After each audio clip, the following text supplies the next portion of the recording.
Alright. Alright. It is nearly dark when you catch sight of a tavern on the road ahead. Two guttering torches set into the rusty brackets illuminate the sign nailed above the door, the Halfway Inn. You recognize the name of the tavern that Cyrillus spoke of this morning, and it grieves you that he is not here to accompany you. Distant thunder rumbles through the hills as you stable your horse and enter the welcoming warmth of the taproom. The tavern is alive with the chatter of merchants, the clink of glasses, and the crackle of a blazing fire. The center of the room is dominated by a small stage on which a conjurer performs his tricks to the delight of the customers. If you wish to stand and watch the conjurer, sure, why not? Having removed a bunch of flowers from the ear of a startled merchant, and by a clucking hen from the petticoat of the merchant's wife, the flamboyantly dressed conjurer calls for silence from his cheering audience before announcing his next trick. Two children shuffle onto the stage, their bodies and faces completely hidden by long black gowns that are tied at their foreheads. Only their hair, blonde and black, is visible. "I am a boy," says the one with black hair. "I am a girl," says the one with blonde hair, the voice identical to the first. The conjurer steps forward and says that they are a boy and a girl, but at least one of them is lying. He asks which one and invites the audience to bet on the answer. If you wish to bet on this conundrum, I do wish to bet on this conundrum. Why not? First, decide how many gold crowns you wish to wager, and note this down in the margin of your action chart. You consider the problem and decide. Okay, let's wager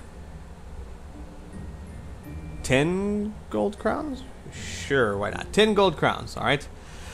You consider the problem and decide there can only be 4 possibilities, and you repeat the conundrum under your breath before making your decision. "I am a boy," said the one with black hair. "I am a girl," said the one with blonde hair. Decide they both speak the truth. Decide the first child spoke the truth and the second child lied. Decide that the first child lied and the second child spoke the truth, or decide that both the children lied. I'm a boy, I am a girl. It sounds simple, but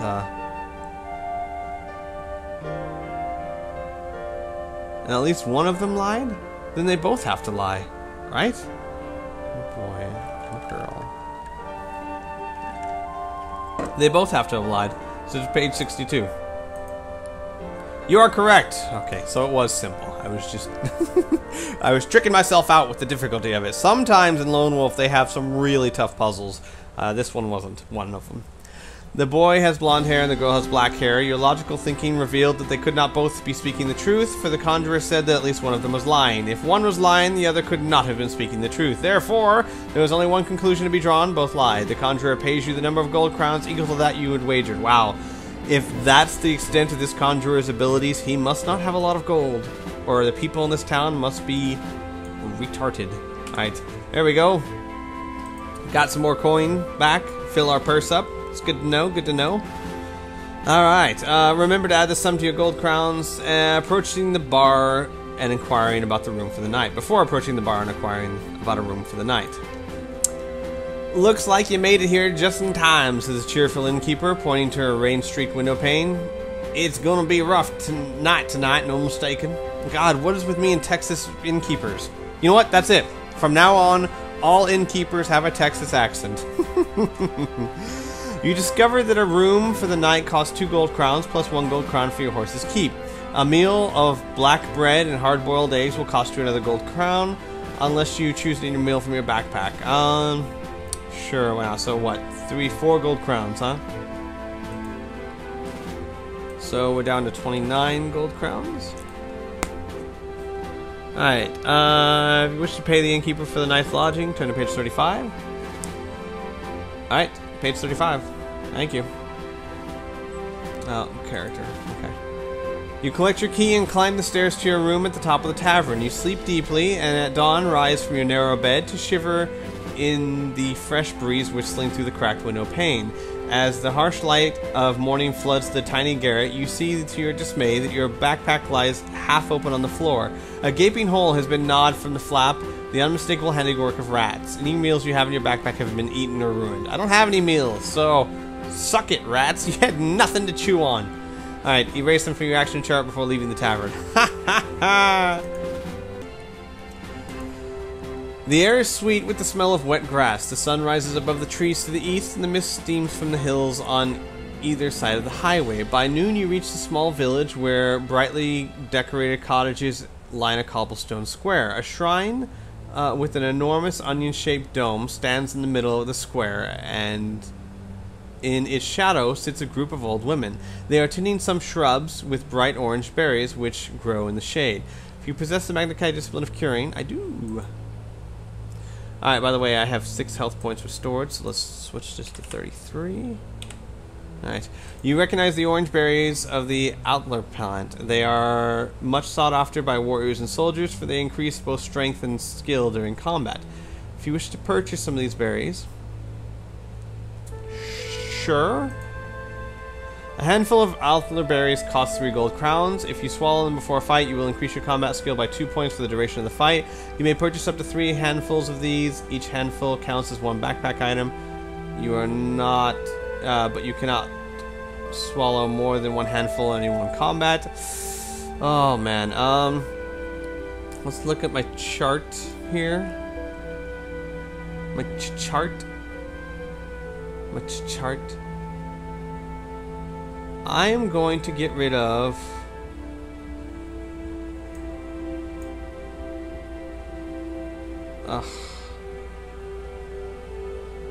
two potion 4s for combat 2.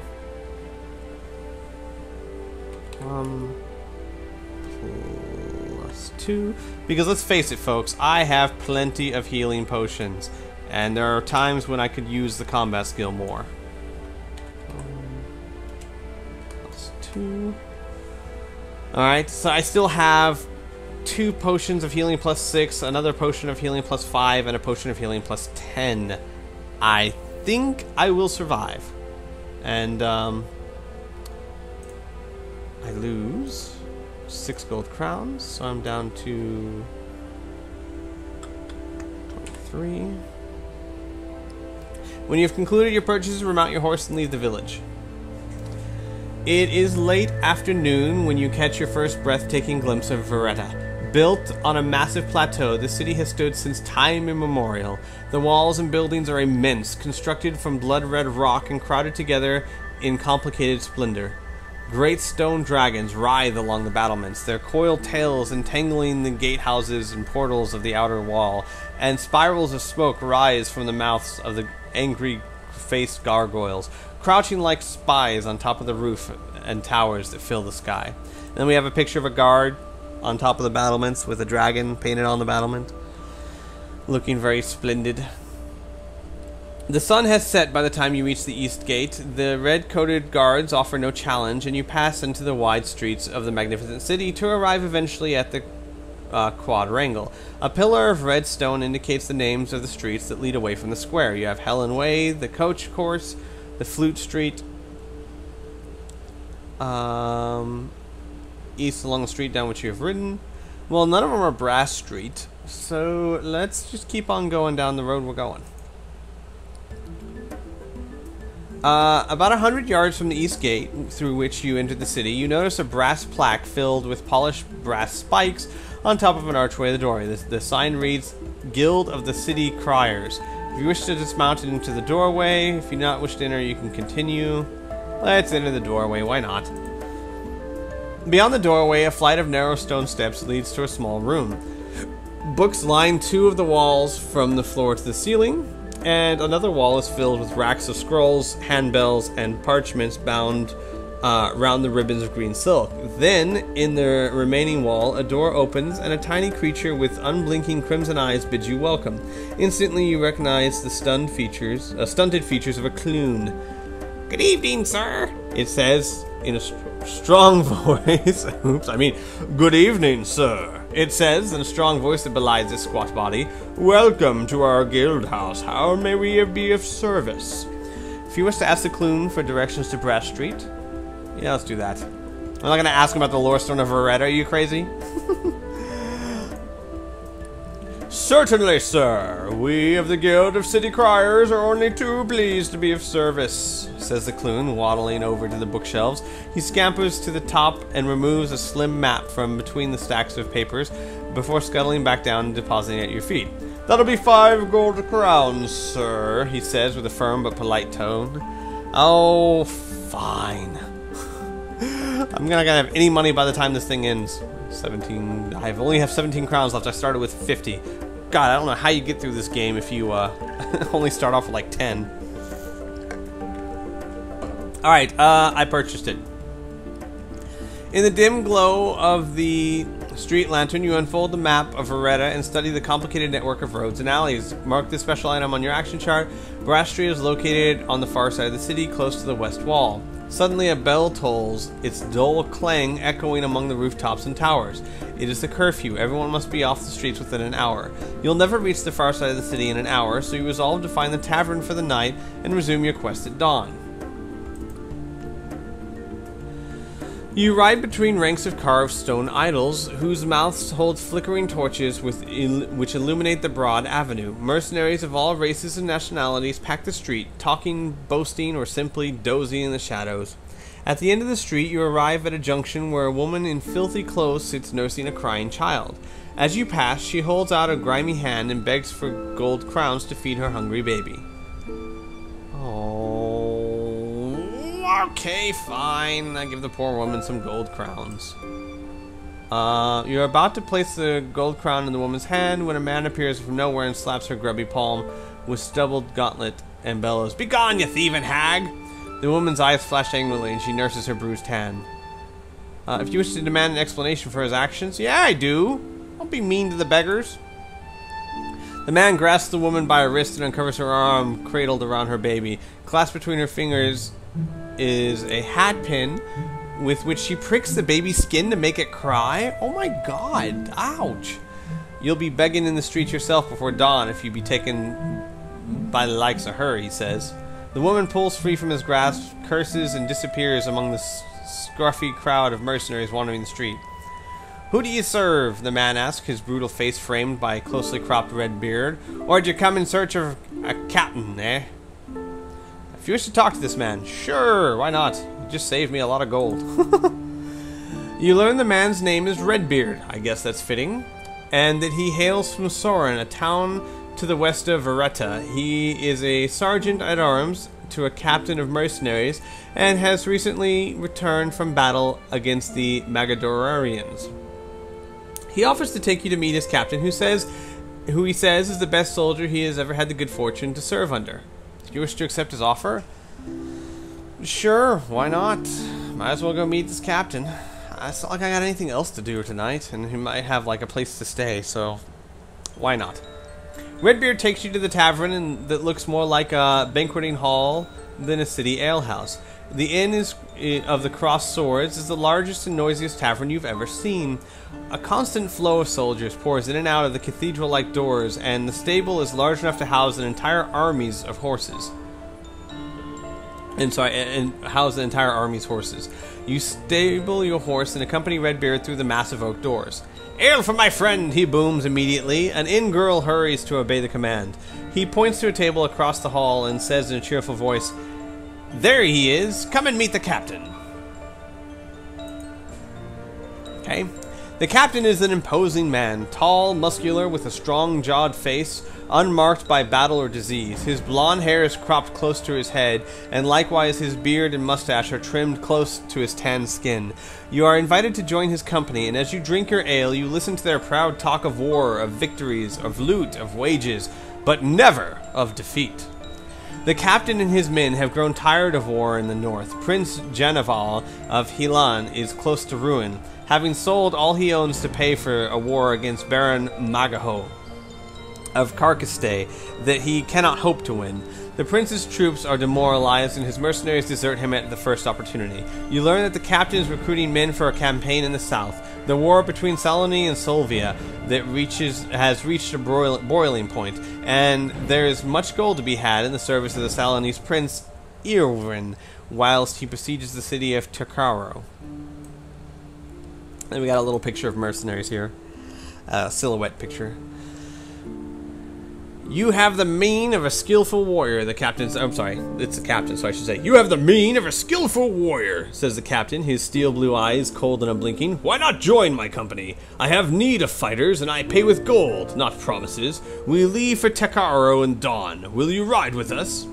Politely, you refuse the captain's offer, saying that you have come to Vereda on other business. What business is there for a warrior other than war? Retorts the captain. To the Reoxus... sorry, hang on, I gotta drink something. Reoxus, delight of his men. I'm sure I'm mispronouncing that, but who cares? Don't correct me. You finish your ale and bid the captain and his company good night. If you change your mind, join us at Soren. We sail the river from there in 2 days' time. If you possess a map of Vereda, I do possess a map of Vereda. You walk to the bar and arrange for a room for the night. There are many rooms, each of a different standard and price. A blackboard suspended from the ceiling shows the tariffs. Dormitory, 2 gold crowns. Single room, second class, 3 gold crowns. Single room, hot bath, 5 gold crowns. Ooh, you choose to stay in any of the above rooms, but remember to mark... Okay, you know what? I want a hot bath, so I am going to pay the extra gold crowns, even though I have almost no gold left. I think it's worth it for a nice hot bath. The room is a disappointment. For 5 crowns, you were expecting some degree of luxury, but the small and shabby accommodation you find leaves much to be desired. Steam rising from an open-topped barrel in the corner of the room clouds the air. Oh, that sucks. At first, you think this must be some form of heating until you discover that it is full of soapy water and realize that this is, in fact, your hot bath. The meager luxuries of Vereda do not come cheaply. You bathe before settling down on a good night's rest, but in the middle of the night you are awoken by a bright light. A shooting star of sun-like brilliance arcs over the city, shedding a rainbow of color across the drab room. You watch as the star slowly fades and then settle down into sleep once more. It seems as if you've only closed your eyes when a loud, loathsome clang of the tavern bells fills your ears. All awake, a new day dawns, my fine brave lads. A voice of the tavern keeper echoes throughout the inn. Oh, I'm sorry. I already said that they were Texan, didn't I? All awake. A new day dawns, my fine brave... I can't do Texas when saying brave lads. No Texan has ever said brave lads. I'm sorry, it just can't be done. Alright. You gather your equipment, collect your horse at the stable. The night's rest restores 3 endurance points. Mark the necessary action on your action chart. I had 4, so plus 3, so I'm back up to full. There we go.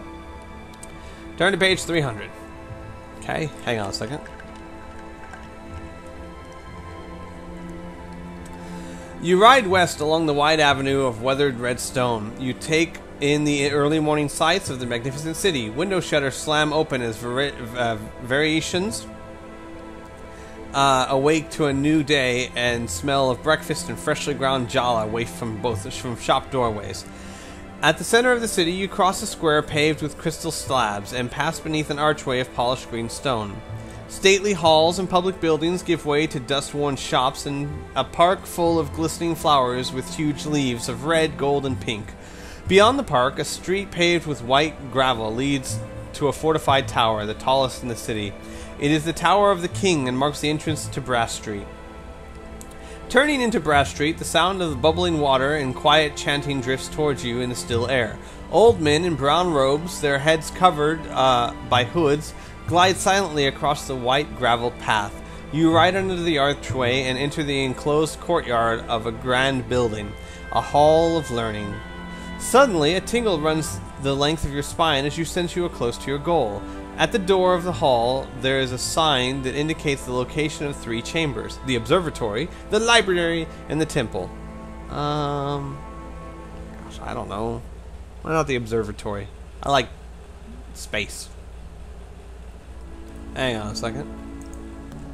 The door clicks shut behind you. It takes a few seconds for your eyes to grow accustomed to the dimly lit interior, but the room appears to be the antechamber of a large hall.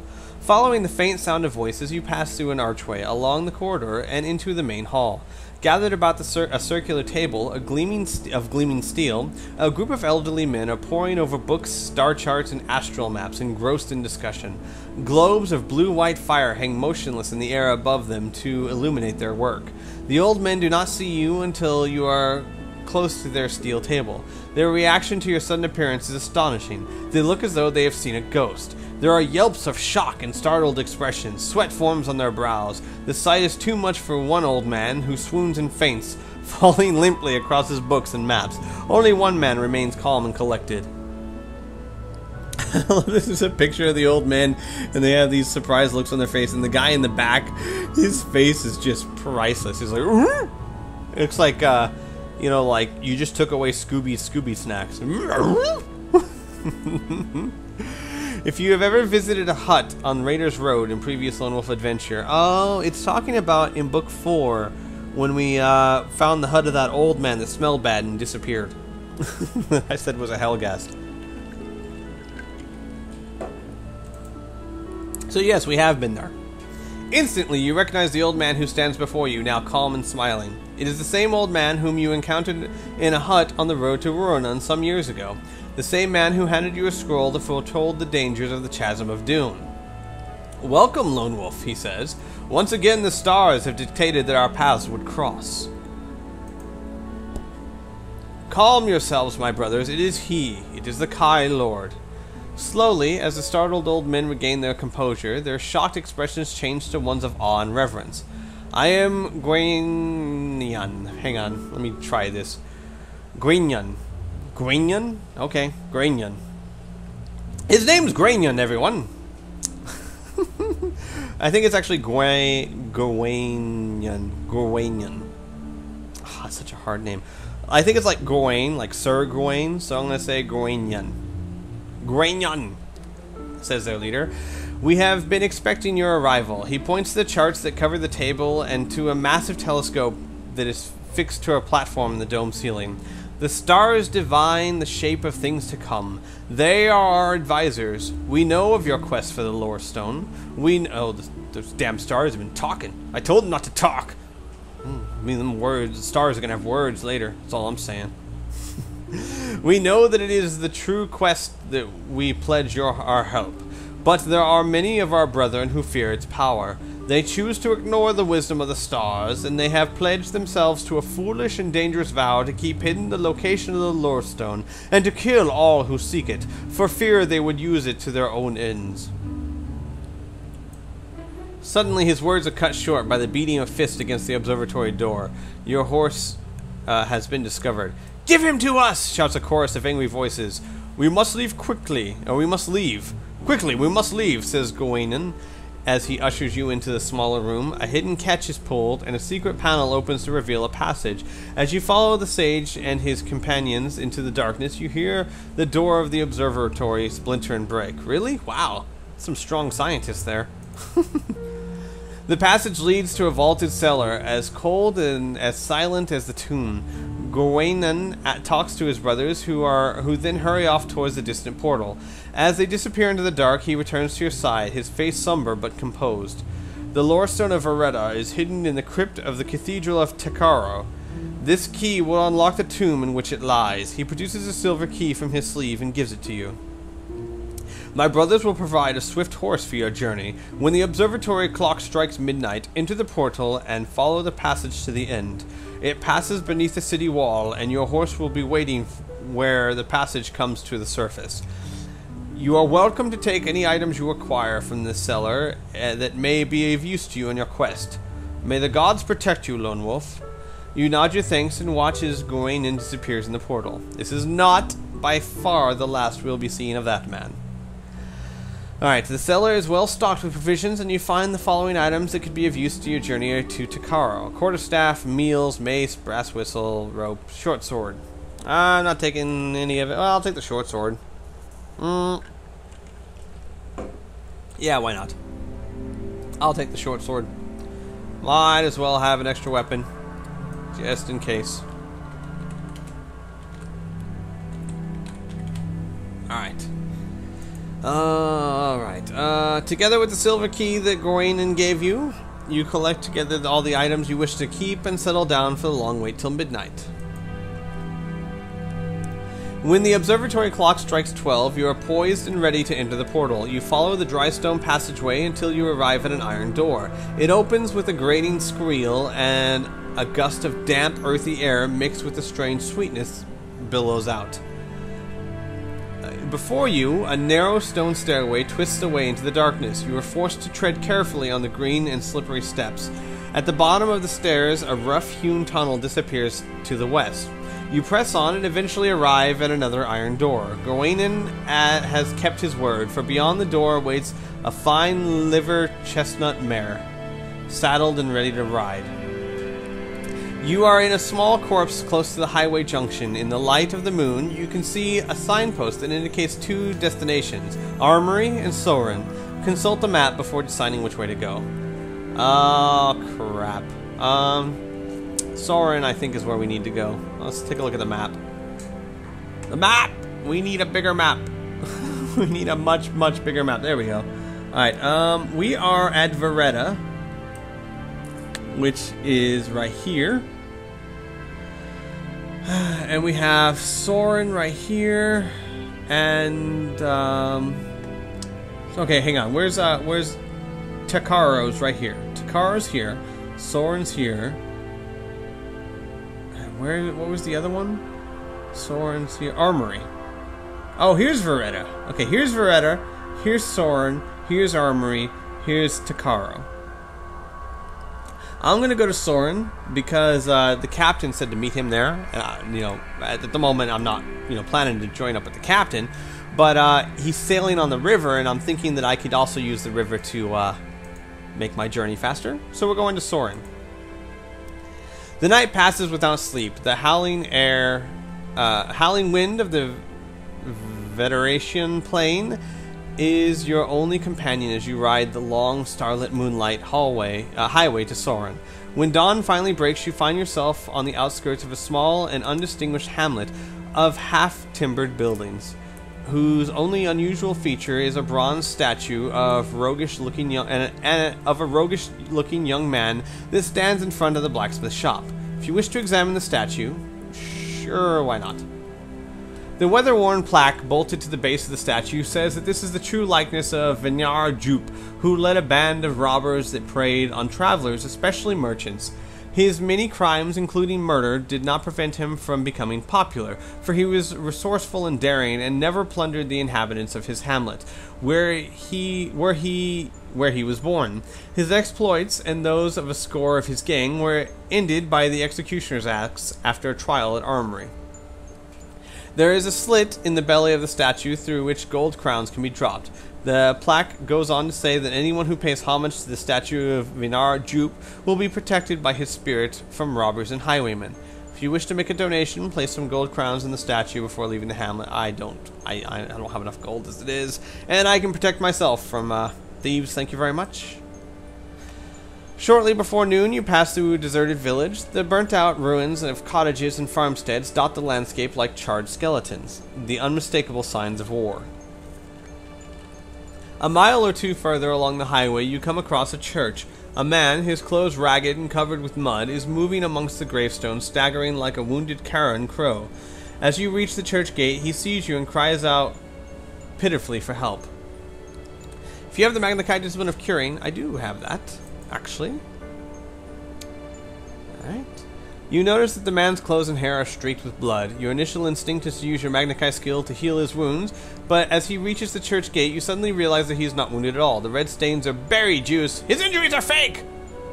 If you wish to challenge him? Indeed I do. I don't want him challenging other people or duping other people. Suddenly, a dozen grim-faced robbers spring up from behind the churchyard wall. The wounded man straightens himself and unsheaths a rusty scimitar, an evil cackle issuing from his black-toothed mouth. The robbers vault from the stone and run at you, brandishing their tarnished weapons above their heads. Due to their numbers, you may only evade in the first round of combat. No, I'm not going to evade. I'm going to take these jokers down. Show I don't need to donate to that statue. That's crazy. Alright. Let's see, they got a combat skill 17, endurance at 32. Oh, we got this, folks. Alright, battle time. Combat skills, 17. Endurance, 32. Let's get it on. They didn't say they're immune to Mind Blast, so I'm gonna use it. But bam. Look at that. Let's take that. We're at a plus 11 now. Alright, round 1. They're down to 20, I'm down to 35. They are dead. Took 2 rounds. 2 rounds of combat to kill 12 people. That's because I am a badass. You wipe your weapon on the cloak of a dead grave robber and turn him over with the toe of your boot. Several graves bear the signs of the grave robber's labor. The freshly dug soil is heaped high, and the coffin lids lie shattered and discarded everywhere.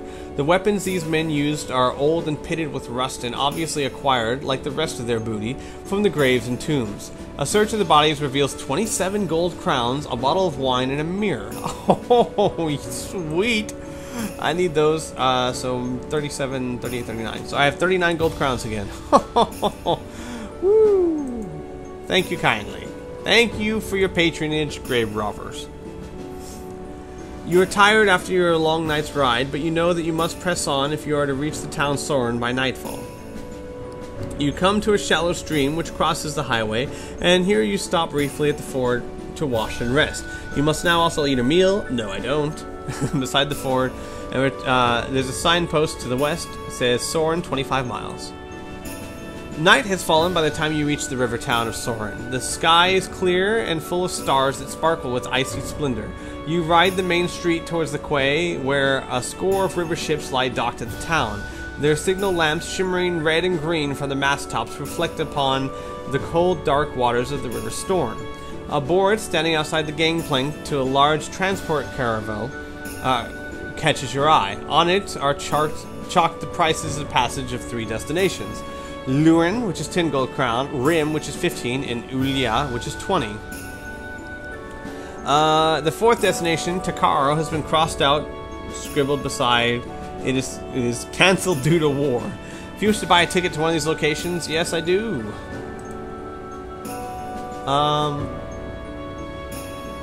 Crap, how many... I don't want to waste all my gold, so we'll go to Rim. Basically, just the more gold you spend, the closer it gets you. So we'll pay 15 to go to Rim. Records. So is 24 gold crowns left. All right. Hang on. I'll go back to character.